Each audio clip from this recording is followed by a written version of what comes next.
Hi, welcome back to the RebelEngineer YouTube channel. In today's video, I'm going to give my opinion on a topic that has been in my mind in the last couple of days.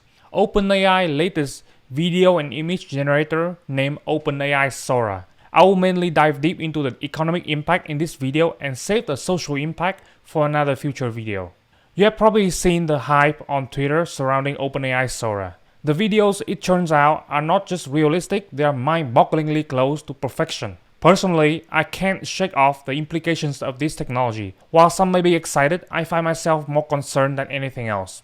So here I would like to show you some of the images and also some of the videos online on Twitter. You see this video right here. It was generated using a prompt like generate a Japanese woman walking on a Japanese street or something like that, right? And it generates very realistic video of her. Look at all the details. I mean, this is like a real life video. It is not like a 3D. You don't feel like it's 3D, right? You feel like it's in real life. I mean, it is like, oh my god, it's so much like, yeah, this is like much better than all the deepfakes we have had so far, you know. All the deepfakes that we have had so far comes nowhere close to this kind of details and realistic. And then you see here another video. I think it shows like also Tokyo, and it shows like people walking through the street.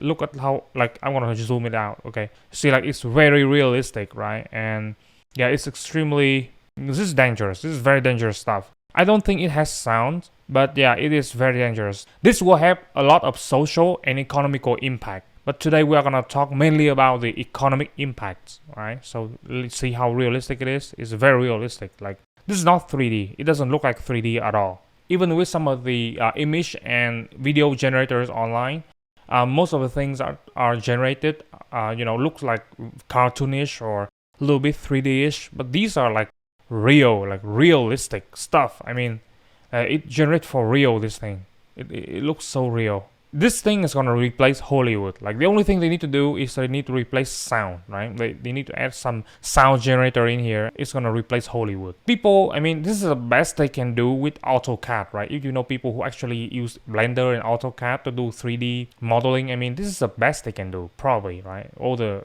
animation effects, this is the best you can do. I mean, look at this video. It's super realistic. Oh my god. It looks like real life here. There's a ChatGPT mark here, so it was generated by ChatGPT. Yeah. Very realistic. Very realistic. Yeah. Oh my god. It's like, this is very realistic too. I mean, the prompt here, look at this. It looks like a Hollywood movie, right? So it looks like a scene in Hollywood, right? This one is too. I mean, look at this, right? So this is like a man, walking on snow or something like that. I remember the prompt was like a man walking on snow or something, like in a movie, like 4K. Yeah, it generates in 4K quality, in great details, right? Look at this. Oh my god, that's amazing. Yeah, that's like, we no longer need Hollywood. I mean, look at this. Bye, Hollywood. Bye-bye. RIP. Rest in peace, Hollywood, essentially.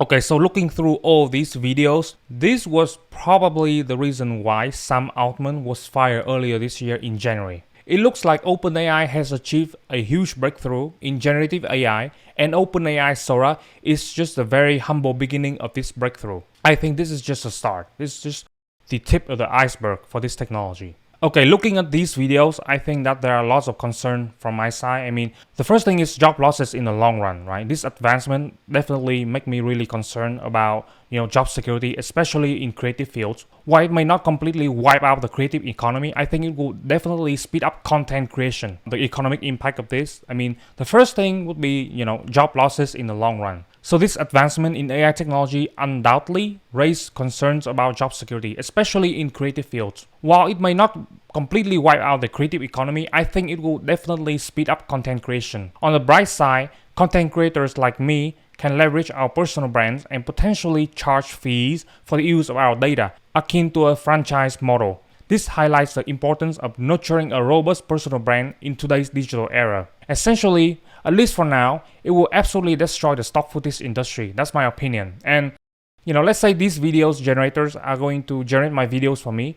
They will have to get my videos and get trained using my videos to create videos like me, right? But the brand, like my face, my clothes, etc., will always be mine. And so I believe YouTubers can charge fees, almost like franchise, in order for AI companies or other creators to reuse their data or to recreate their data or recreate a variation of their data with certain restrictions, of course. Definitely, when looking at these technologies, I immediately think about the Taylor Swift incident happened a couple weeks ago. And definitely, we don't want incident like that to happen again to other creators. But I think government need to step in and regulate very quickly, otherwise things would get out of control. So the Taylor Swift explicit generative AI image incident shows how dangerous and unregulated AI technology and industry currently is. But I can definitely see that these AI advancements will destroy tons of jobs in the long run across industries. Again, the AI revolution shows how important our digital personal brand is. Your brand includes your face, your voice, your characters, etc. Unfortunately, if you are a software engineer and not yet waking up to how this advancement in AI can totally wreck your career as a slave behind a computer with a keyboard without a personal brand, then your career is essentially out of hope, I believe. Like I mentioned earlier, with a personal brand, at least you can charge the people or AI that use your data a fee, almost like copyrighted franchisee models, in order for them to use your brands or data or videos to train their AI. I also believe that the people who create the data, the celebrities, the influencers, and their fans will win in the end. Another concern I have with this technology is layoffs in the short run, right? In the short term, companies heavily invested in AI development may resort to layoffs due to the hefty costs associated with AI research and development. As I have covered in previous videos, companies that directly or indirectly involved in the AI race will keep laying off their people to create budget for their AI initiatives, except for the AI chip designers and hardware manufacturers like Intel, AMD, TSMC, Nvidia, Broadcom, Arista, Cisco, etc. These companies will remain the winners of this AI war because they are the arms dealers. The most significant losers here in the short run will be Google and Meta, who are both significantly behind OpenAI in the race, and maybe Microsoft, since it has to pour money into OpenAI. AI development is very cost intensive, not just because of the hardware, but also because of the talents. AI talents are way more expensive than software engineering talents, right? A senior AI researcher can have a total compensation go up to millions of dollars if they have great LLM knowledge and expertise. I also believe that with continuous AI advancements like this, AI chip manufacturers will stand to reap massive rewards from this advancement. While initial profit may skyrocket, the demand for AI chips will remain constant as AI systems require continuous training and improvement.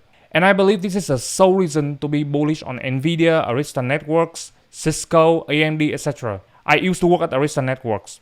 If you have watched the news recently, Sam Altman, the CEO of OpenAI, came out publicly and seek $7 trillion to pursue AI chip manufacturing project, which helps accelerate AI training and infrastructure. That's more than twice the GDP of India, 3.2 trillion, the world's most populous country, and more than twice the market cap of Microsoft, 3 trillion, which is OpenAI's parent company, and 1.5 times the GDP of Japan, 4.9 trillion, which is the world's third largest economy. Okay, so the next thing that I'm thinking about is any companies that aren't Microsoft or OpenAI will likely get demolished. Companies not at the forefront of AI innovation, such as Google and Meta, may face significant challenges. While some may survive, those that fail to adapt risk being left behind in the AI revolution. You kind of just take a look, right? Google, Meta, and Twitter are going to be demolished if they're not being careful here. Meta may survive thanks to OpenLlama, but the rest will get kicked out really fast. I believe OpenLlama, Open Large Language Model, is the only real challenger to ChatGPT. OpenLlama is an open source LLM model created by Meta, and it is the only real challenger to ChatGPT at the moment, at least on the coding and Copilot front. I'm actually going to show you this thing. This is called the Eval Plus leaderboard. This leaderboard, if you look at the GitHub website of this, it contains a test to test the scores of each of the LM models currently in the world right now, right? So here, if you scroll down a little bit on this website, right, you see like there is Eval Plus and Original. The Eval Plus is the newest and most accurate test to test LM models in terms of programming ability, right? And if you look in here, the number one, GPT-4 Turbo. It was released in November 2023, and then GPT-4, the normal GPT, GPT-4 in May 2023. And then you see DeepSeek Coder 33B Instruct. So this, I use this model to do like local programming, right? When OpenAI or GitHub Copilot is down, actually I use this model and it's great. It is an offline model. You need a big GPU card, 3090 from NVIDIA. But the thing about this is like, this model is a fork of Code Llama, which was released by Facebook. The owner of this project trained and fine-tuned the models on, it was trained on a huge number of coding and algorithms problems. So essentially this thing comes really close to GPT-4. And you can see that it comes really close. It's like 75%, right? Whereas GPT-4 Turbo is like 81.7. So it's only like 6 points ahead of DeepSeek Coder, which is a totally free. I believe that the only contenders that can compete with GPT-4 in the end would be specialized, specifically trained LM models using Code Llama. It will be the only competitors to ChatGPT-4 would be OpenLlama or Code Llama based, and they will be changed on really large LM models, and most of these are based on Facebook Code Llama. So yeah, okay, so most of these models are based on the Llama model of Facebook, right? So Facebook research has a Llama, LLAMA, which is the large language model or something. Probably it stands for large language model or something. And coding models, most of these pre-trained, specialized coding models were trained, with as a fork of Llama, and they are trained using different set of data, and they are fine-tuned in different ways. And I think that the future will belong to locally run, specialized, specifically trained LLM model, right? Like these models. They are the only hopeful competitors to ChatGPT. I believe so. I don't think that the closed model of Google, like the Google Gemini or the Grok AI, will be able to compete with GPT-4, because GPT-4 is so far ahead. I think the only decent competitors in the future would be open source AI. And I think that when AI is open source, it is all for the better, right? It is much better than closed source AI. Closed source for profit AI is much worse. So Sundar Pichai, the CEO of Google, kept saying that not all of Google's most successful products are first to market. And that's what he used to explain the current stagnation of Google Bard and Google Gemini compared to ChatGPT. But of course, you got to understand that there are many Google products that failed solely because they weren't first to market. So I'm going to show you a couple of them. Here you look at this website, Killed by Google, right? So here Sundar can say that, some Google top products were not the first to market. But the thing is, many of these products that were killed, these products weren't first to market either. And they were killed solely because they weren't first to market. And if you remember about Google Plus and Google Reader, right? These weren't first to market. Google Plus was essentially a social network created by Google to essentially mimic Facebook. Google Reader was essentially a RSS reader, similar to Outlook at the time. But both these products were killed by Google because even though they were not first to market, so first to market or not, so Google killed products regardless of whether they were first to market or not. So you cannot use the reason that, hey, we may have a shot here because, not all our products were first to market. Yes, but many products were killed exactly because they weren't first to market.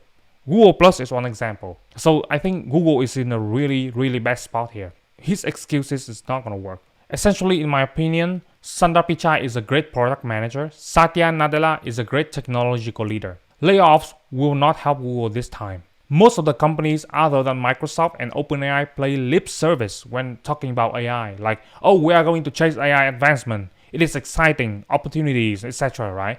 So what? Did you make any progress on it? If you look at this article here, Sundar said, I know this moment is uncomfortably exciting. So what? Right? What did you do? Right? I mean, what have you done? Yeah, it's exciting, but can you capitalize on it? Right? Can you win the race? That's what matters. The underlying technology is evolving rapidly with so much potential. You're talking about your opponent here. But how about you? How about Google? How about Google Bard? How fast it is advancing compared to ChatGPT? Yeah, the technology here advancing very quickly. Yeah, but they're all in the hands of your competitors. I'm sorry.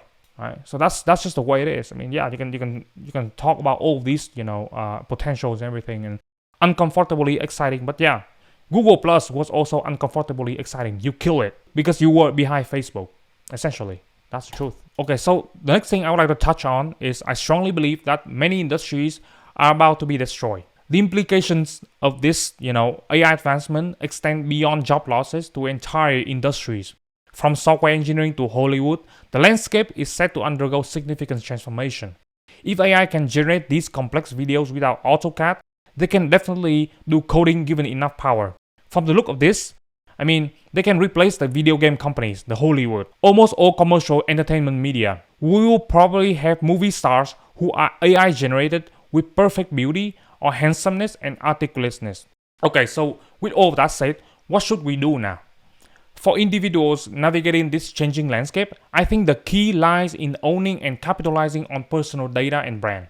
Whether through entrepreneurship, creative endeavors, the ability to create and own our own brand will be crucial in the era of AI-generated content. If whatever you are doing is not creating data that represents your personal brand in any way, shape, or form, you are doomed, essentially. I think you should move to any job or side hustles where you create the data, and you own the data, and you own your own brand. That way, you can hopefully capitalize on these AI content creators on franchise, copyrighted fees, once regulations finally catch up to them. As I said in a previous video, the media industry is the best industry for you to get in right now. Maybe acting or Hollywood or entertainment industries where you can create your own personal brand and own your own fate would be similar, right? Would be as equally as good.